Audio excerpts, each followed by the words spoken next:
Let us now give thanks to the Lord who reigns over the earth and the seas, and who has delivered us. Noah, look! A sign. Praise the Lord.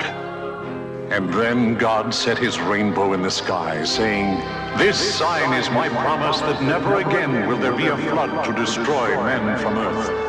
So whenever the rainbow appears in the heavens above, you will see it and remember this everlasting covenant between me and all living creatures." I'm Garth Mullins. This is Crackdown. Episode 28, After the Flood.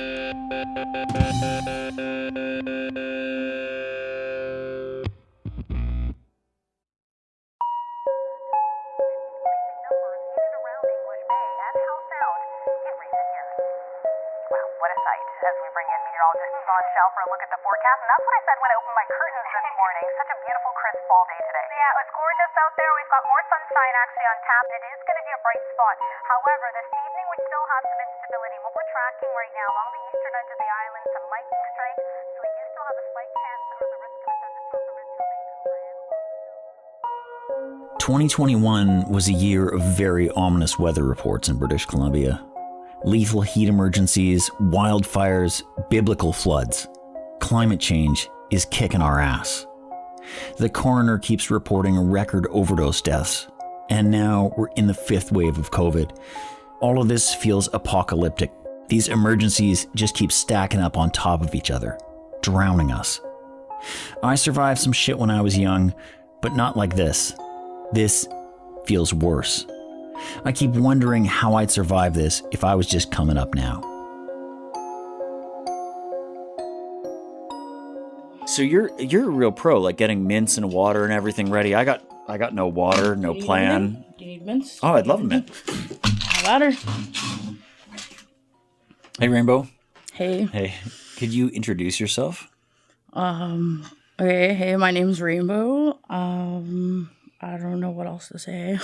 Rainbow is a 26-year-old, and she's a member of the Advisory Council for a research program focused on young people who use drugs, being conducted in Vancouver. Rainbow spends a lot of time meeting with other young people in their life. She helps organize conferences and collaborates in multiple research studies, all in an attempt to get people to understand what it's like to be a young, poor drug user right now. Recently, our team thought we'd try a new kind of episode. We'd give Rainbow a tape recorder, and we'd have her record scenes from her own life. So there you go, you're making a file. Hello, file. I'm really scared if I accidentally delete it all though. Don't worry. Did anyone bring headphones with them today? Yeah. Like when we first met you and gave you a recorder, did you think, like, who are these weirdos? What's the plan here? Or do you remember how you felt then? Oh no, I was really excited. I was like, fuck yeah, I don't know how this is gonna work. I don't know how this is gonna happen, but we're gonna do it. And I'm like, I'm not really quite sure how I can contribute, but I generally can't shut up. So I was like, this will work at least for that. Rainbow recorded for 40 days, and during this time, she collected over 30 hours of tape. Our team went through all the recordings, and with Rainbow's help, we rearranged them into a story. You know, when we listen back to your tape, we can hear there's really intense stuff, and then really just mundane, like day-to-day being on hold or whatever stuff. What kind of story were you hoping to tell out of all of this? Trying to like broaden people's ideas of the world. People are always like, oh, your life is like right out of a movie, or it's too crazy to be real, or whatever. It's like all these things are happening in the world. You are just oblivious. But yeah, really capturing day-to-day shit. Unfiltered, man. Unfiltered.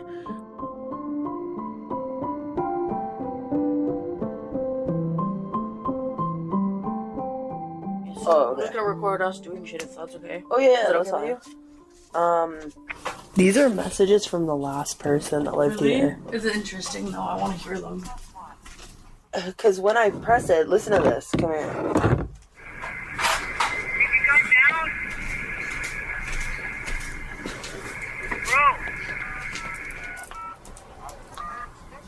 When Rainbow first starts her recordings, she's pretty happy with her life. In fact, she tells us, "This is the best it's ever been for me." It wasn't so long ago that she was living in brutal modular housing, and not so long ago that she was smoking meth regularly and feeling suicidal. But then, BC Housing accepted Rainbow's application, and she moved into a much nicer apartment. Rainbow hopes that the new place will be the key to her overall stability, that her mental health will improve here, and that she'll be able to refrain from using meth. Today, Rainbow's friend Haley has come over to hang out, and to help Rainbow set up her intercom system. The extension. Greeting number. Well, hey, this is Rainbow. I guess I'm not here, so leave a message. Yay, we did it. Oh, spider. Where? Right here. Oh, God. Can you get it? Get a shoe. No, I can't. Oh, I can't even get near them. Is there a story that goes with your name? Yeah, so my high school best friend's dad, like, always liked to make jokes about, like, my colorful hair and shit. Was like, always like, "What are you, a fucking rainbow?" And I was like, "Yeah, you got a problem with that?" Like, so that just kind of, like, grew on me. And you changed it on your ID? Yeah, it's my legal name. It was just kind of like, fuck you. Like, I am a fucking rainbow. Deal with it. Like, and I was always wearing, like, bright colors of everything and fucking crazy patterns, neon everything, a clusterfuck of all the beautiful things at once, which probably looked really terrible, but I don't give a shit. I pulled it off.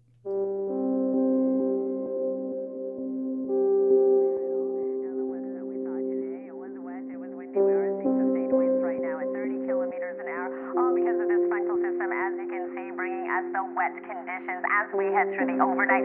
Slowly the showers will taper off, a slight chance of early morning showers, but right behind that we are seeing some dry breaks, some sunny breaks in there before the next weather maker moves its way in late tomorrow night, continuing right through until the weekend. So a lot of sunshine for the northeast corner of the province, the Peace River region. Your provincial forecast at the bottom of your screen. Cloudy with showers once again tomorrow for Port Hardy. It'll dry up quite nicely for Campbell River to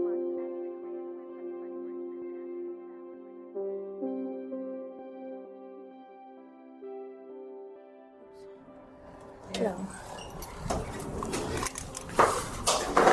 Hey. Did my meds come in?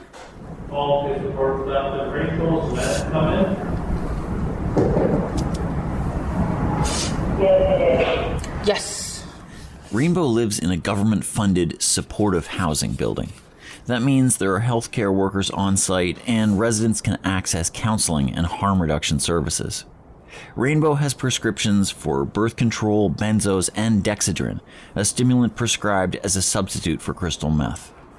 When the meds come in, the building staff hold them at the front desk. These environments can feel institutional and controlling, but that doesn't bother Rainbow much. In fact, she tells us she was struck by this place right away. Saw what it was like in there, and then I was like, wow, you don't have to deal with all the messed up shit that I have to deal with. So I was like, I'm going here, and one way or another it's gonna happen. Mm-hmm. But there's like so much fucking paperwork to get like a transfer or like BC Housing and like all your files, and then trying to get a hold of the actual landlords. But I was just like fucking determined. I'm like, I'm getting into this building before I fucking die, and that's the way it fucking is. Yay! Here you go. How you doing? I'm good. You? Good. Finally, I'm gonna be so psycho. I'm like so fucking hormonally imbalanced with all these fucking things. Yeah. Have a good night. You as well. Thank you. My goal is to be able to do basic things. Like, I want to be able to fucking have a safe house and be able to take care of myself, like fucking brush my teeth and brush my hair, you know, and then like have relationships with people that are nice and lovely and fulfilling, and like, and to just be able to sit on my couch and feel like there is no immediate crisis. Just like simple ass shit that, you know, most people will have. Makes sense.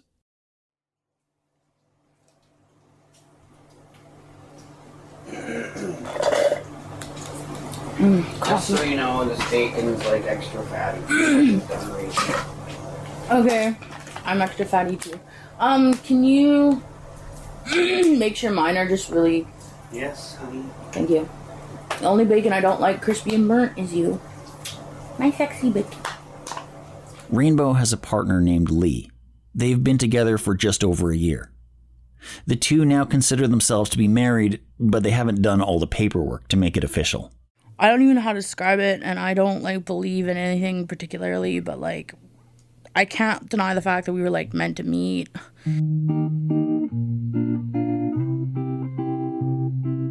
I was working at the Walmart in North Van at the time, and he was living in a fucking trailer outside the North Van mall that my Walmart was in at the time. And we were talking for like a long time. It was like months or something. It seemed like things were heading in the right direction with Lee. The two were talking online nearly every day. But then, one day, Rainbow got locked out of the app, and she couldn't figure out how to log back in. And just like that, she lost track of him.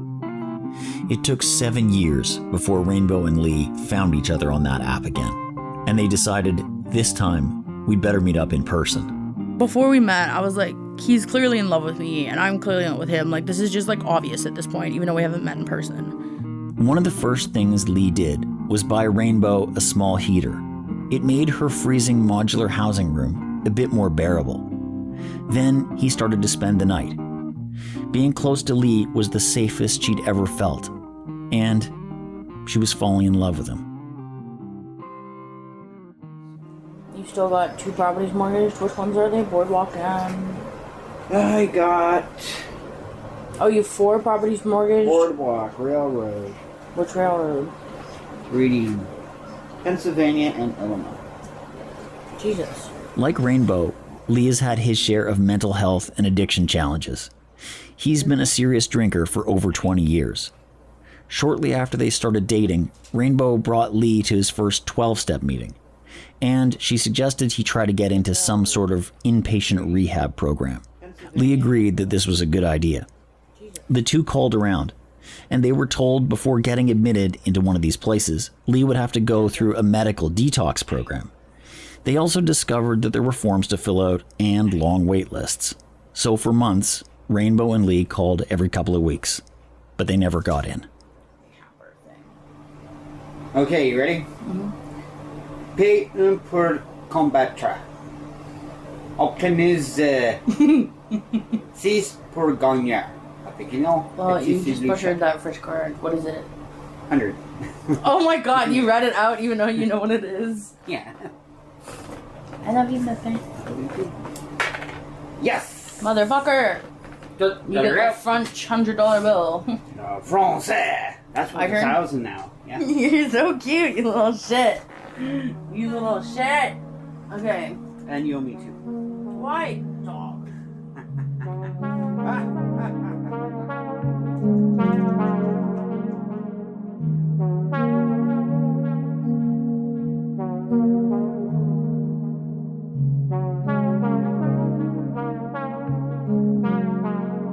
So, what's the deal with Lee in this place? So...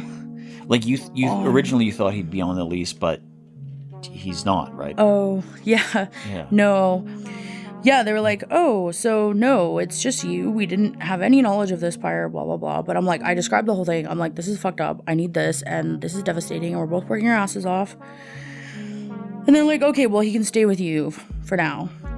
And they said, like, oh, if he does all these things, which you say he's already doing, then he can have the place beside you, maybe. Right. Rainbow tells us she's asked the building staff about this a number of times. Can Lee be added to the lease? And what about the empty room beside hers? Could he just move in there? This is a pretty common problem in social housing. Not being separated from your partner is absolutely vital, but it can be like pulling teeth to get them into your building. As the weeks drag on without any kind of decision, Rainbow becomes more and more anxious. She wants Lee to get access to the counselors and the staff that work in the building, but it feels like they're just getting strung along. So he doesn't have all these other workers to help him fight yet, and we're trying to build that, but like without that, like we don't really have a chance. I couldn't get a hold of my hubby all day, and it was really weird. Because he's been texting me every morning, and I was, like, freaking out for, like, hours and hours, like, because and I feel like I feel like I'm overreacting, but the realisticness of the situation is, like, if I don't hear from him, something serious could be going on, like, it's just, I need to know he's safe and alive and okay, like, otherwise I fucking freak and lose my shit.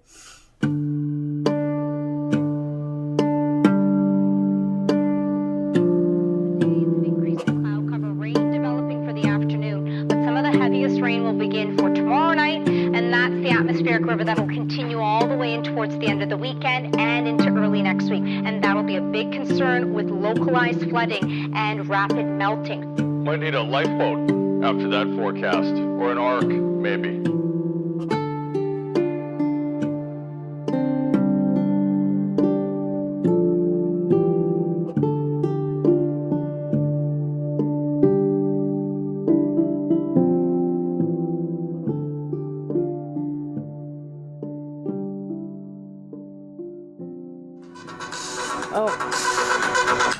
Hi, Mommy. Hi, honey. How are you? I'm good. You? Oh, I'm so fucking stressed out. Oh my god. What happened?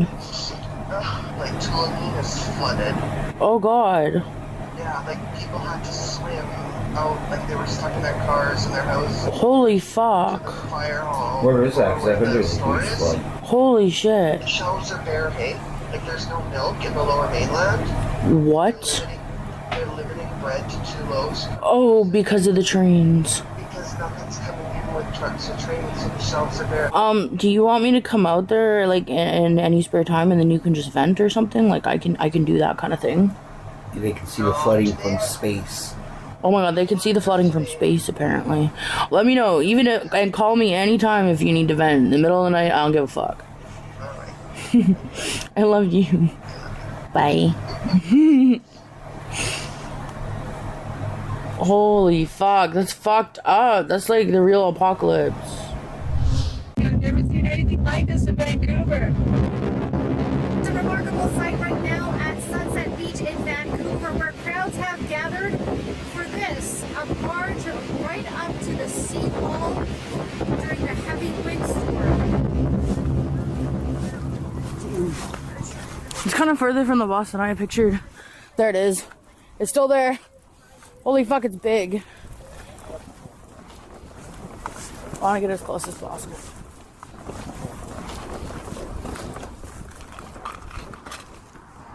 Well, this is our nice little date night. Check out the crash barge. Oh my god.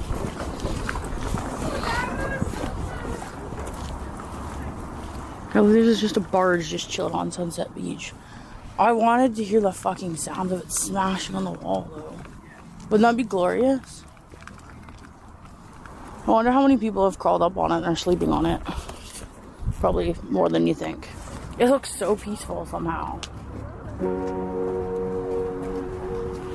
Thanks for coming to see it with me.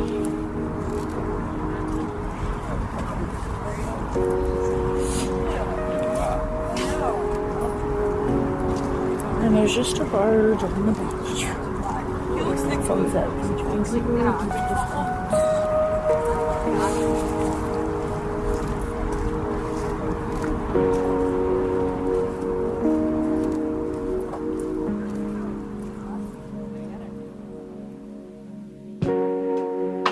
From the start, Rainbow's life has been punctuated by big and small emergencies. She tells us she never felt safe with her biological family, and at the age of 15, she decided she had to get out of there. So Rainbow ran away to her friend's house, and their parents decided to take her in. Rainbow felt a lot safer there.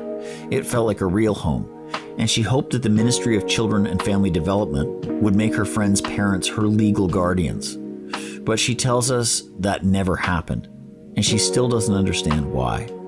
So Rainbow just kind of fell through the cracks. She remembers regularly not being able to do things like go on school field trips because she had no one to sign the permission slips. Rainbow says when she was around 17, her mental health was really in bad shape. And she tells us that her new family felt like they couldn't help, and like they had no choice. They had to ask her to leave. Rainbow was suddenly on her own, a teenager looking for somewhere to sleep. A couple of youth safe house things, and yeah, on and off the street. And then like at people's places, like the occasional couch surfing or whatever. But it was just chaos. Where did you stay mostly when you were staying on the streets? Like, did you have any particular part of the city that you preferred? Yeah, there was a few places. The first night that was like downtown, like me and my buddy slept outside the Yale Town park there with that boat marina. But yeah, after that, it was just kind of like wherever worked, and I'd gotten a tent at some point. Rainbow also started to go to youth drop-in centers with names like Odyssey, Nexus, and Directions. She'd hang out there, eat some free food, get hooked up with counseling, and access government programs. These were also great places to meet other people, and soon, Rainbow had a whole crew of friends around her age. So like Directions and stuff, you could get free food all the time, and you're not really supposed to take it out, but I'm like, okay, so my people out there are hungry. I'm gonna fucking hoard all this shit and share it. Like, but yeah, we slept. This is so deja vu. Like when I was 19, I aged out of the, like when you turn 19, you aged out of some youth services when I was in California in San Francisco. And this happened to lots of the kids there. They would turn 19 and this place would be like, nope. And so the people who were, 18 or whatever would help the kids who had aged out by taking food or taking stuff from the place and giving it to around the corner. Like, you got to. Yeah. When Rainbow turned 19, she aged out of a lot of this programming. And then she aged out of the rest of it at 25. This meant less free food, less counseling, and less social connection. Once again, Rainbow was on her own. Client menu. Please choose one of the following 5 options. For recorded information about disability or income assistance services, or to hear about your income assistance check issue date, and contact information, press 1. For income assistance information, press 2. For the seniors, you have reached the income assistance menu. Please choose one of the following 4 options. To return, please remain on the line while we connect you with a worker. Oh my god. Holy crap. Oh god, I know. The current estimated wait time is 17 minutes. Your call is important to us. If you prefer to have a call back, press 1 now. I'm just gonna pause for a second. Social development, how can I help you? I need to ask for the emergency extra food money because I ran out of food because I've had to pay on my own for my diabetes test strip things, and they're really expensive. So having to purchase your diabetes medication, was this unexpected? The medication thing, no. The test strips, no, it was unexpected. I usually don't use that many of them, and but I've just been really unhealthy lately, and so I've had to test a lot more often. Okay. Okay, I'll approve this for you today, so that'll be $40. Okay, how would you like to receive the funds? Is it direct? Oh, tomorrow's holiday, right?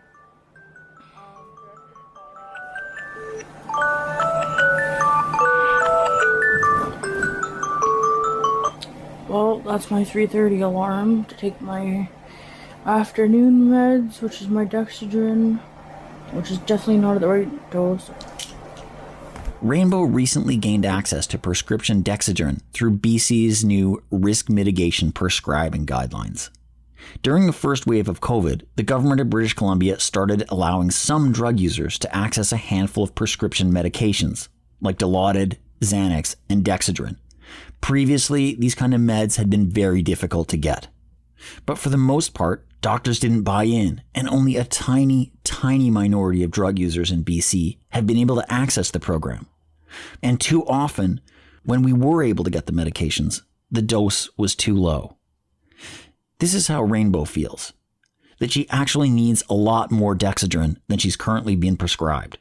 So she's scheduled an appointment with her psychiatrist to ask him to up the dose, but that's still a long way off. And in the meantime, her plan is to try and make this work without smoking any meth on the side. I obviously have ADHD. It was never properly diagnosed, but it's a thing that I always knew. It was like having like 1,000 million TVs on in your head, and then like not being able to like decipher whose voices from what shows are on what channels and like what images go with what. It just got all fucking clusterfucked. I got a hold of dexedrine at one point and I could just see clearer. It was awesome. And I was like, wow, okay, so this is how Rainbow actually needs to get through school. And I should have been on dexedrine. I would have passed high school and shit.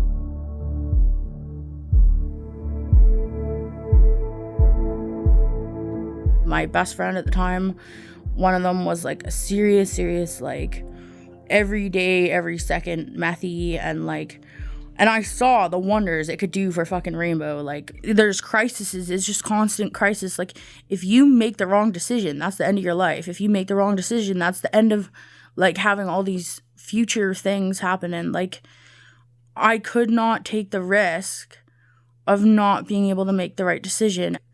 The only way I could process all of the things that were happening was to fucking smoke a bunch of meth. It just really helped me be able to make safer decisions that weren't like fucking up my life. When you were smoking meth, were you worried about overdosing? Yeah, I really was. Like, where I was getting it, it was like safe, but like then everything with COVID and like stuff, like obviously supply and demand got all fucked up. So it was like very finicky shit.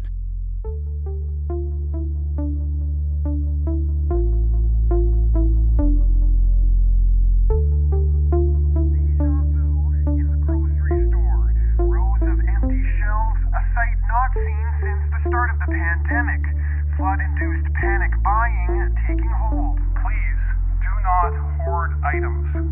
What you need, your neighbors need as well. Provincial officials say they're trying to get supply chain routes back online as major arteries, including Highway 1 and the Coquihalla, could take weeks to restore. The province says there are only shortages.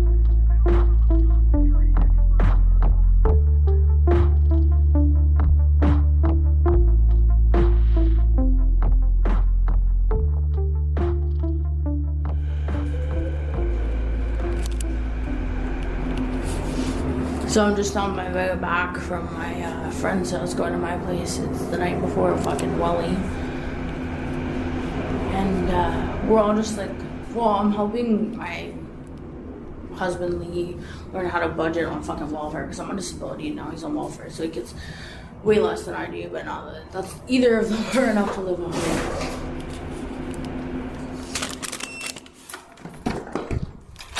Hey, babe. So we kind of need to have a budgeting conversation just because, like, I didn't really think certain things through, if that's okay. Okay. And I'm hoping we can finish our Monopoly game too, but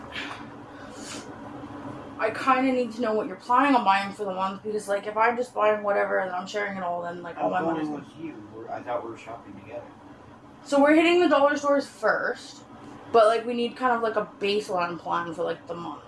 The only really staples I usually look for would be cheese, Mr. Noodle, Kraft Dinner. So you still need to eat a lot of Mr. Noodles and Kraft Dinner then? Yeah, because I like it. Oh, what about ground beef? Oh, ground beef, so I can do stuff like a shepherd's pie or something. Yeah. Ooh, frozen spinach will be on sale at Safeway. And my my ground veggie stuff, I would like to mix it with like the ground beef if that's okay. I can get the non-flavored stuff, but I need the extra nutrients from it with the meat. And they're gonna be $4.99 until December 1st, which is sick.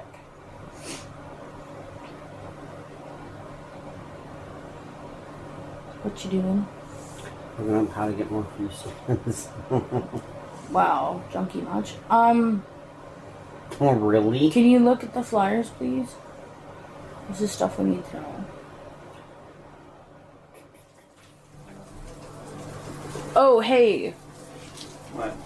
Can you pull up that BC housing thing for me to review? There isn't much on it. All it says is where he's staying and that you need house. Yeah, but it also said, like, because you get to choose what houses you want to go to. Like, I never asked that. Oh, it didn't ask that, but did you check off supportive housing? Yes. I still want to see it, though, if that's okay. Thanks, Bella. As I listen back to Rainbow's tape, one thing becomes clear. Rainbow has skills. She knows how to stretch a welfare check as far as it can possibly go. She knows how to describe her challenges with mental health and drug use in ways that professionals can understand. And she knows how to get cover letters together, how to fill out a BC housing form, and how to get signed up for disability assistance. Like, you seem to have turned yourself into this, like, expert at navigating complicated systems. Thanks. And it shouldn't have to be like that, right? Like, you just shouldn't have to spend your whole life basically creating a career and having a full-time job of running this maze. It's just the way it fucking is. The world is broken, and the thing is, like, the only reason I'm like that is because I had to be my own psychologist. I had to be my own therapist. I had to be my own psychiatrist. I had to be my own thing. It was life or death. Like, it was literally life or death the entire fucking time.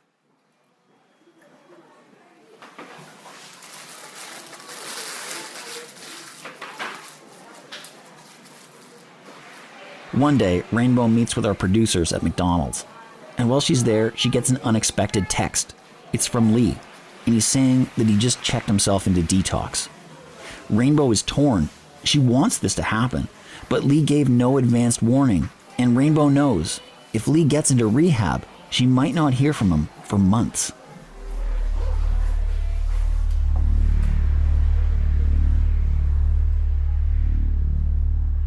Standing outside of McDonald's, smoking a cigarette, Rainbow starts to spiral. She thinks, how do I even know if he's actually at detox? What if he's drunk and doesn't know where he is? What if he's been kidnapped or something? Rainbow tries to text Lee, but he doesn't respond. I'm really nervous and worried. It's gonna be really fucking hard. Because I might not be able to see him for like 3 months. Yeah, this is gonna be one of the hardest things we've ever done. Like, I'm glad he's going. Because it's the only way he's gonna get the help that he needs. But it's fucking scary. Like, 3 whole months.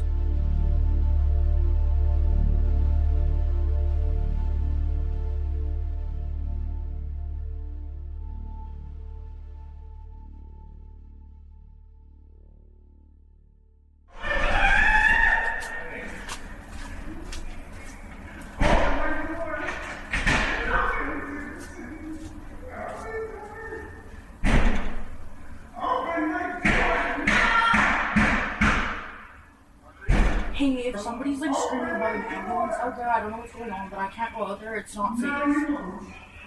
Okay, well, whatever it is, it's fucked. Okay, but the chick screaming was saying call an ambulance, so... Okay. Okay, bye.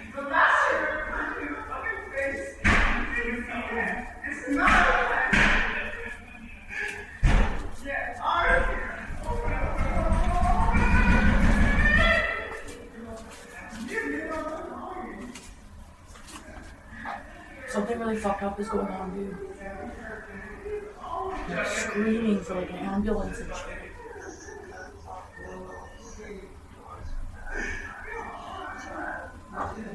I know, totally sleep, sorry. I'm just really freaking out. Yeah, the cops are here or something. Yeah, I told you. Yeah, well, it seems like he's gonna be okay now. Sorry for waking you.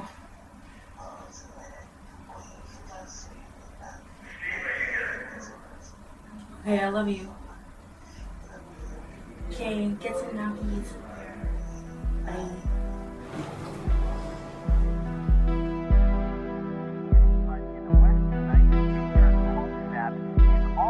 Becoming too much to bear. At least 43 communities across Alberta and BC have reached record lows over the past 2 days, a continuation of months of extremes on the west coast, including a deadly heat dome, devastating wildfires, and catastrophic flooding. Now, an excruciating freeze in the final days of this year. CTV's Eddie Bergeron-Oliver starts us off. The wild winter weather sweeping across the west coast.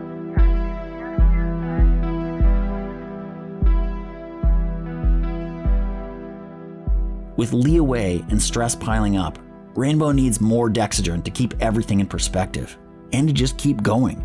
But Rainbow's appointment with her doctor is still weeks away, and so she won't get the dose raised anytime soon. BC politicians sometimes refer to their risk mitigation program as a kind of safe supply. But if this was genuine safe supply, then Rainbow would have access to the dose she needs exactly in this kind of moment, when things feel the most desperate. But that's not how it works. I gotta get through this somehow. I gotta be able to fight for myself and for Lee. If I can't do that on my own, then I fucking gotta use it. Without my meds being at the right fucking dose, man. Doctors being fucking useless, like, I don't have energy for that. We're fucking sinking and Lee's fucking gone. I don't, fuck. I hope he's safe. I don't fucking know.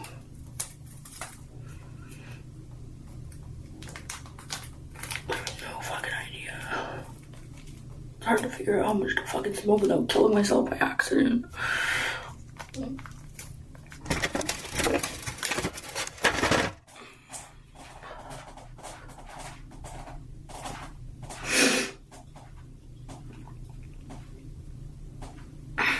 Whatever it fucking takes to live to the fucking next day.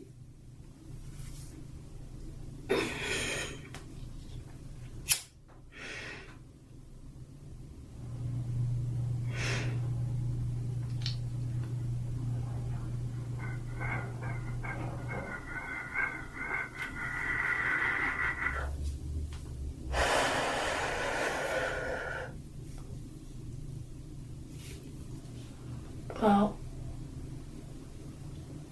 we'll see how that goes, I guess.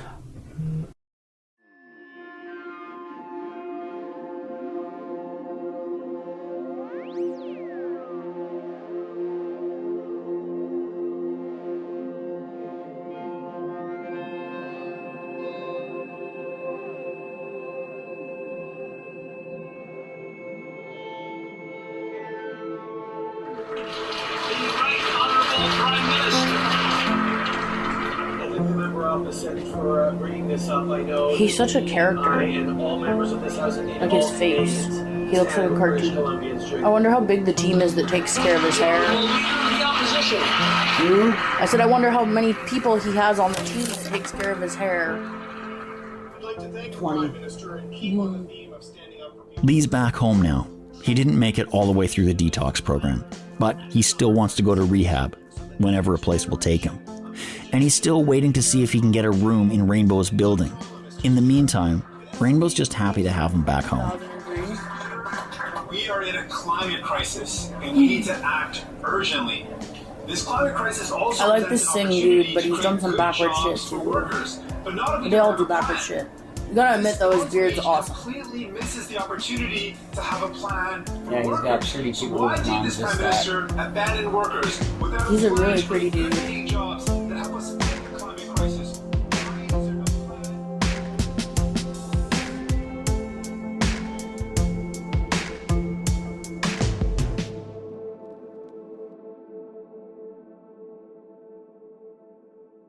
So at the end of Rainbow's 40 days of recording, here's where things stand. In some ways, Rainbow's less optimistic than she was at the start. She's still waiting to find out if Lee can move into her building, and she's still waiting to see if he'll get into rehab. Overall, Rainbow's tired of waiting. But in other ways, things look hopeful. Rainbow tells us her psychiatrist agreed to raise her dose of prescription Dexedrine, and she hopes this higher dose will be strong enough that she can avoid potentially lethal street drugs. Rainbow says things are also going well with Lee. They're finding new ways to communicate and have fun in spite of all the chaos. And, Rainbow tells us, none of this would be possible without the supportive housing place she lives in. At the end of our work together, Rainbow asked us if she could keep the tape recorder, because she thinks she'd like to keep working in radio. And I, for one, think that's a great idea. You know, when I was 26, if I was to try and think, what would my life be like in 20 years forward, I would just be pretty certain I wouldn't be there. I would assume that I would be dead. Not that I would kill myself in a dramatic way or something. I just had no concept of a future. I didn't see a future for myself. And so I'm going to ask you the question that would have been my answer, which is bleak, or I would have told the person asking to fuck off, which feel free. But yeah. Like, what do you think what do you want things to be like for you when you're the age I am? I didn't think I would live to the age of 15, and then I didn't think I would live to the age of 18, and then I decided to live somewhere along the line and didn't think I would make it to 30, and I still might not for a lot of reasons, but it's not for lack of trying. So I don't know what the future holds, and I don't know where I'll get, but I know that I will do everything in my power to try and make my life a little better. I did whatever it took to get this far. Well, fucking A. Thank you.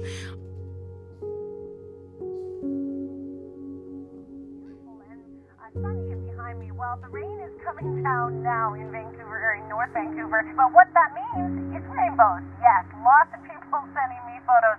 Here's a look at the photo from the Rosedale area, which is just near Chilliwack, where Sheila sending this gorgeous double rainbow there. Thank you, Sheila. And this one from Leanna Betts in the Dunedin area. Thank you for that one. Love it. It's sunshiny. And this is from Ron Crouch.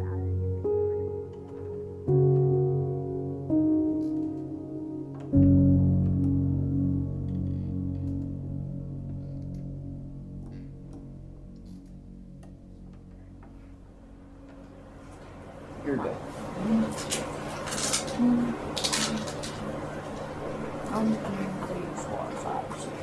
Crackdown is produced on Musqueam, Squamish, and Tsleil-Waututh territories. If you like what we do, please consider donating at patreon.com/crackdownpod. Special thanks to Lee and Reith Charlesworth. Our editorial board is Samona Marsh, Shelda Kastor, Greg Fresz, Jeff Louden, Dean Wilson, Laura Shaver, Reija Jean, and rest in peace, Dave Murray and Chereece Keewatin. This episode was conceptualized, written, and produced by Rainbow, Sam Fenn, Alexander Kim, Alex DeBoer, Danya Fast, Ryan McNeil, Lisa Hale, and me, Garth Mullins. Sound design by Alexander Kim. Original score was written and performed by James Ash, Sam Fenn, and myself. We produced this episode with funds from Frame and from the Social Sciences and Humanities Research Council of Canada. Stay safe and keep 6. 1, 2.